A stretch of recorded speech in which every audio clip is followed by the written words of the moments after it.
Welcome to this episode of Leaders Fireside Chat with the Dean. I'm your host, Professor Hind Benbya, and my distinguished guest today is the Honorable Bob Carr, former Foreign Minister of Australia and the longest-serving Premier of New South Wales. Bob, it's such a pleasure to have you here. It's a great pleasure for me to be here. Thank you. You have led at both federal and state levels. What core values have guided your leadership during this time? And how did your leadership style adapt across these various roles? Well, it's a very interesting question. I think the great challenge in public life, making policies for a state or for a nation, is to achieve fairness and efficiency.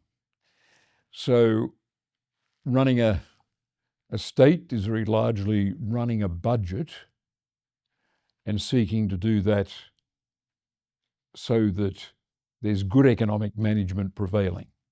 You've got to get the finances right before you can do anything else. But in seeking to do that, you also want to meet the demands of equity, of fairness. So the challenge for any government, I believe, certainly in any government I had a role in, or a government that I led, the focus would be to show that you can be a good economic manager, you can deliver economic efficiency, but at the same time, you can deliver social equity, fairness, efficiency and fairness. That's great. And so, leading during political turbulence and policy reform has many parallels with leading during crisis and continuously changing context. What lessons from diplomacy do you believe business leaders should adopt? Clearly, the ideal is to get all the information in front of you before you make a decision and to maximize the consultation. So one thing I learnt very early was that there's no substitute for the cabinet process, for bringing any proposal that you and an individual minister might have agreed on, bringing it to the full cabinet and letting the 20 people around that cabinet table pick over it and ask questions and tease it out. Sometimes when I thought I and a minister could go out in front, we've tripped up, we've made mistakes. The principle, the thing I've learnt that is even the most modest member of a cabinet can ask a question that forces you to see the shortcomings of a policy proposal. So get all the information you can and see that as many of the people around you get to look at it and advise you. Now, the challenge is that you can't always do that. Yeah. You can't always do that. And sometimes you've got to trust your judgment and make a decision without having full information and the ultimate consultation. And that's where your judgment is tested. Yeah, so taking decisions in turbulence, in changing context is really about taking a quick decision, even if you don't have the full scope of information. Yeah. And in that situation, your trained instincts should cut in. And your memory of failures, of mistakes. You know, someone said you should treat your mistakes preciously. What is experience except mistakes? Everyone makes mistakes. The question is, how quickly do you learn from them? How quickly do you see the pattern? Yeah. Looking back, what decisions tested your leadership the most, and how did it teach you? I think I was challenged by the budget.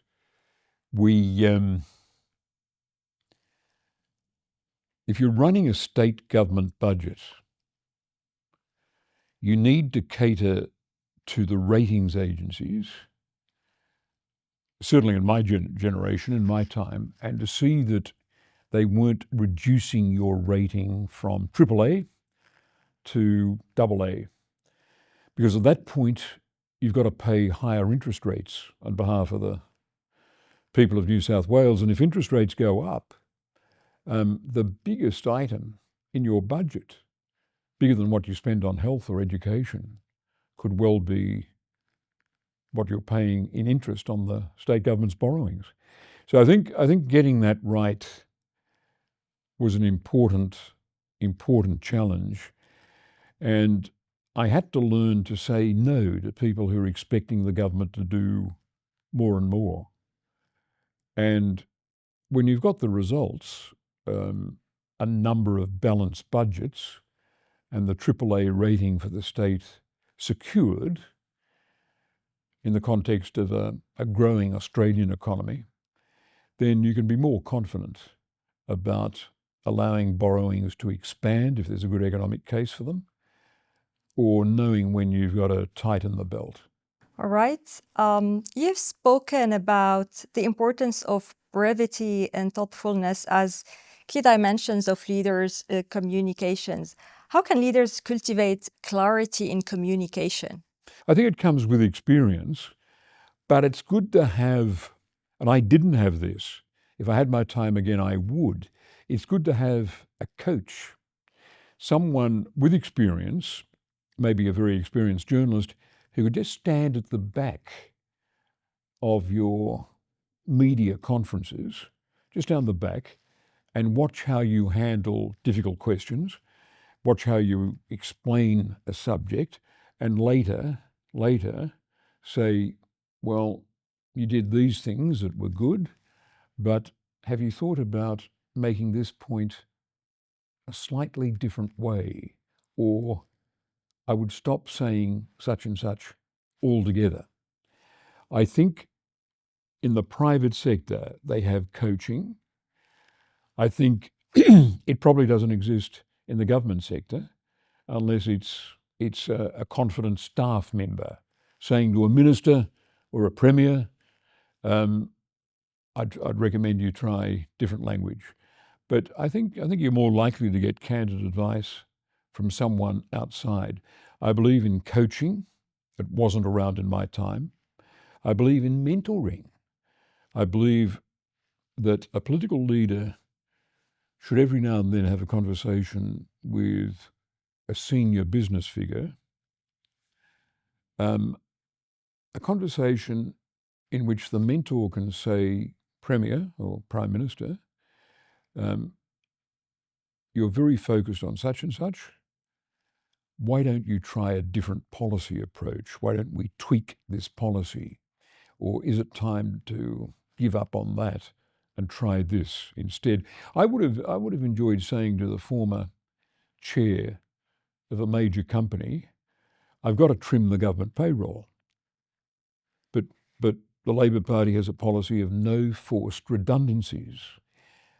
What's a middle path where I can persuade a significant part of the workforce in a government department to retire on a voluntary basis? What's been your experience in the private sector? What advice would you give to emerging leaders navigating complex global challenges today?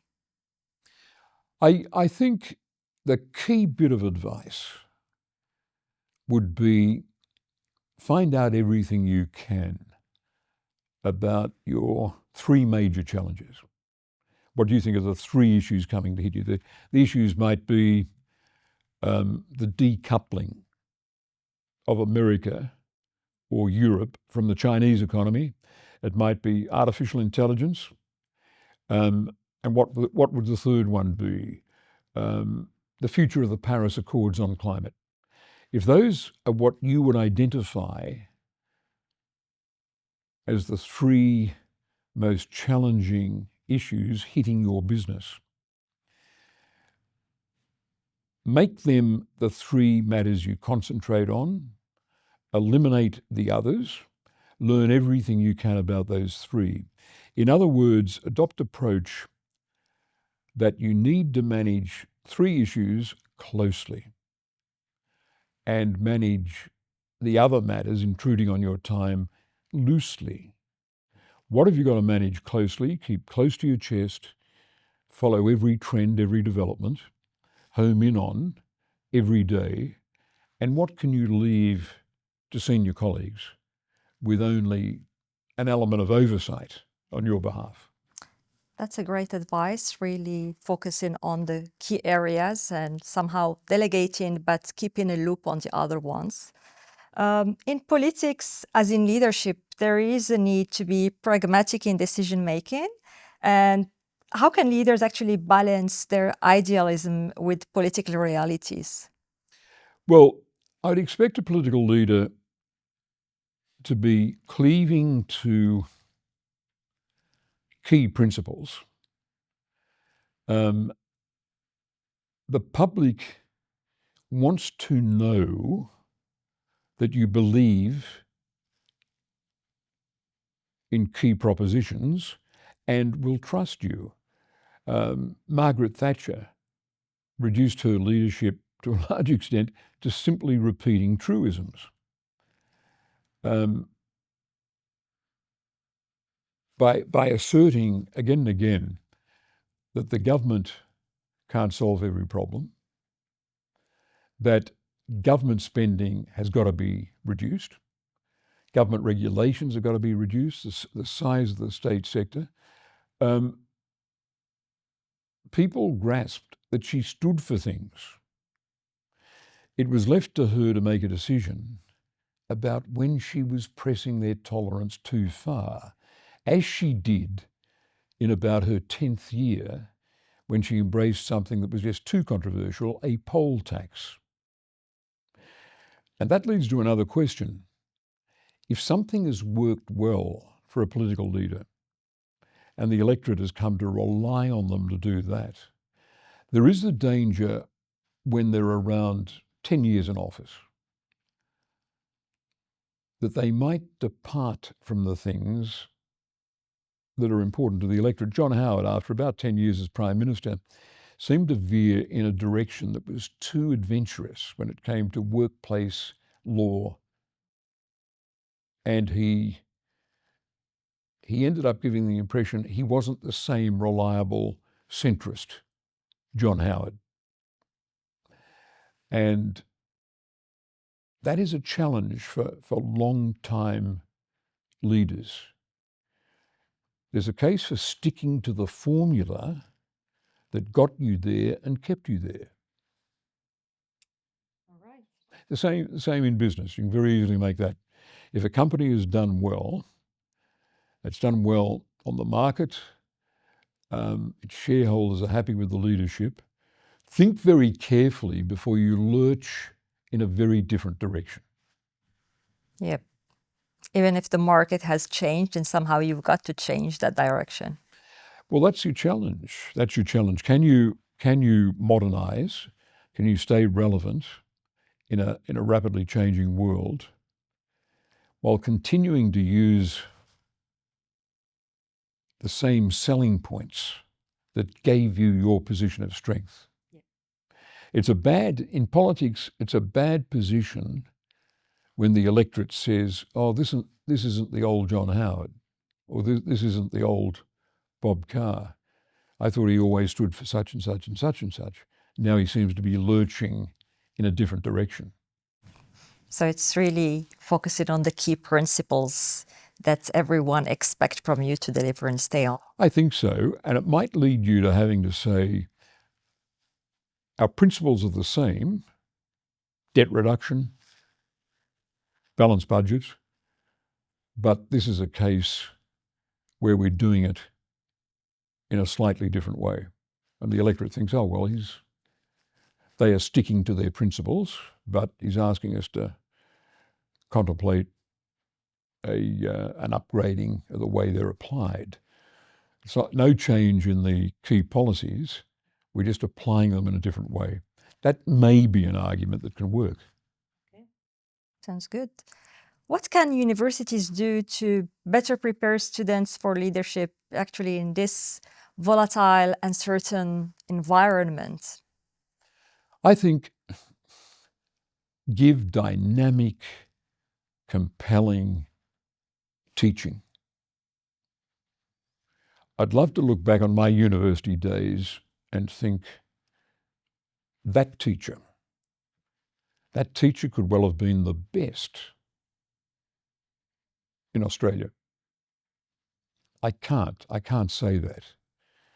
But I have heard people talk about their lecturer in political philosophy or literature with reverence. I think in the end, it's the sharpest scholarship expressed by brilliant communication, captured with brilliant communication, that moves students. Could a lecture be so good, carrying students forward so dramatically, that when the lecturer finishes, those students will stand up and applaud? Can it be that good? I think it can only be done with the very finest scholarship and above average communication skills. There's a little novel I've just read by Julian Barnes about a university teacher who was utterly memorable based on the scale of her scholarship, the spread of her scholarship, and the incisive way she expressed it to a class. Looking back on my university education, I can't recall a teacher charismatic in the same way. All right. I do remember one. Do you? Well, that's a gift. So, connecting to university education, what roles should universities working alongside government play in shaping sustainable futures? Well, I think we've got to challenge academics who are researching a favourite area in sustainable futures to go and confront government about whether what they're doing is appealing to government. And I've taken university researchers to people in the office of a Minister for Environment. The university people have reported on what they're doing, but there's been no take-up by government. Now, government's under enormous pressure to deliver on the energy transition, to see that we can get to those 2030, 2035 goals, zero emissions in 2050. If an academic, a researcher, can present something that's going to accelerate that transition, then it's precious. The fact that the people in government couldn't see anything attractive sends a message to me that those researchers should vacate those areas and find something else. On another occasion, I found a shadow minister who told me that after investigating the work of various researchers, he couldn't find a single policy idea coming from them. So at what point does a university say to its researchers, you've got governments desperate for answers on sustainability, what have we produced that helps them get to their goals faster? And if there's nothing, then maybe it's time to give up the research in their favourite sandpits and sit down with government and find out where they can deliver the breakthrough that governments just must get if we're to meet those Paris climate goals. Yeah. How can we inspire young people to engage more deeply in civic life and public discourse? That's a very tough question. I would have thought with Gaza, with Ukraine, there'd be more political activism on campus. There'd be what were known in the Vietnam era as teach-ins, where you might have 10 speakers expressing different views on Vietnam, and students desperate to find out more about a subject that was quite possibly going to have them thrown into the army and sent off to war. I would have thought there would have been more of a movement on campuses, at least to find out about these issues. You find yourself thinking, where is the peace movement generating debate? Where are the debates on campus between different positions that the scale of our problems justify? Where's the activity on climate?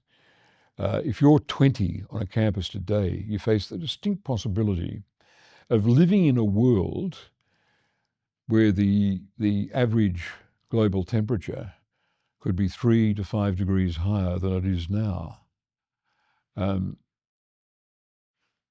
Any young person is entitled to be outraged at the slowness of the transition, because the world in which they and their children will be living will be degraded.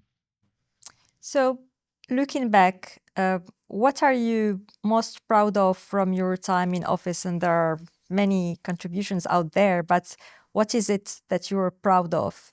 I think the environmental achievements, 350 new national parks in New South Wales, 1 million hectares of wilderness protected, marine national parks, new standards for energy and water conservation in all housing, and the first carbon pricing scheme in the world, 2003, 2 years before Europe's carbon trading scheme. But also police reform. We had a institutionally corrupt police force in New South Wales. It was my government in opposition, my team in opposition, that forced a royal commission, and then in government got to implement all the reforms the Royal Commission had recommended. And the result is today that in New South Wales we've got a police force that can be said to be corruption resistant, not corruption free. You never know what's going on out there at any time, but corruption resistant. Whereas when I came to government, you would have said the New South Wales police force was corruption prone. That's a big difference. Is there a decision or a moment you would approach differently in hindsight? Probably a lot of things, but generally in the precinct of timing or style. But the basics, good financial management, cautious social reform, medically supervised injecting room for dealing with the stubborn problem of heroin addiction, for example. Quality education. I think all those have been, the key principles have been vindicated. The green agenda, adhering, tackling, advancing a green agenda. All the basic principles have been valid. It's not as if I can look back and say, oh, we were profligate with borrowing. We left a debt blowout for the next generation to deal with. We didn't do that. Our budgeting was good, and that means there are more fiscal options for the people of New South Wales in the years after I was Premier. They were more able to borrow money for the metro system, for example, because we'd carefully restored the state budget and paid off debt when it was economically appropriate, indeed urgent that we retire debt. So, Bob, if you could give your younger self one piece of advice before stepping into politics and leadership, what would it be? Don't get angry. Don't get angry. Think like Marcus Aurelius, the Roman emperor who produced his Meditations, that when something does something that appears to wrong you, you should just say, well, they did it because they're human. That's what humans are designed to do. They disappoint you because that's what happens. Be infinitely tolerant. Just set it aside. I found that when I was younger, I was quick to take offense. It's wasted energy. And think of your own mistakes and think of how they vanish. I read the other day, an 85-year-old was saying, he's given up being sensitive to what other people might think of him because of this truth. Other people aren't thinking of him. Yes. Like him, they're thinking of themselves. Yes. They're thinking of themselves. That's their biggest concern, their biggest preoccupation, themselves. So don't think you've got to be exceptionally concerned about others' opinions of you. So I think taking things easier, not allowing yourself to get upset or indignant or hurt, being able to respond with a smile and a shrug of the shoulder. That's great advice. Thank you very much. But it's wisdom based on experience. And experience, again, is a different word for mistakes. Yeah. All right. Bob Carr, thank you very much. My great honour, Dean, and good luck in your work in the university. A great campus, a great university. Thank you very much.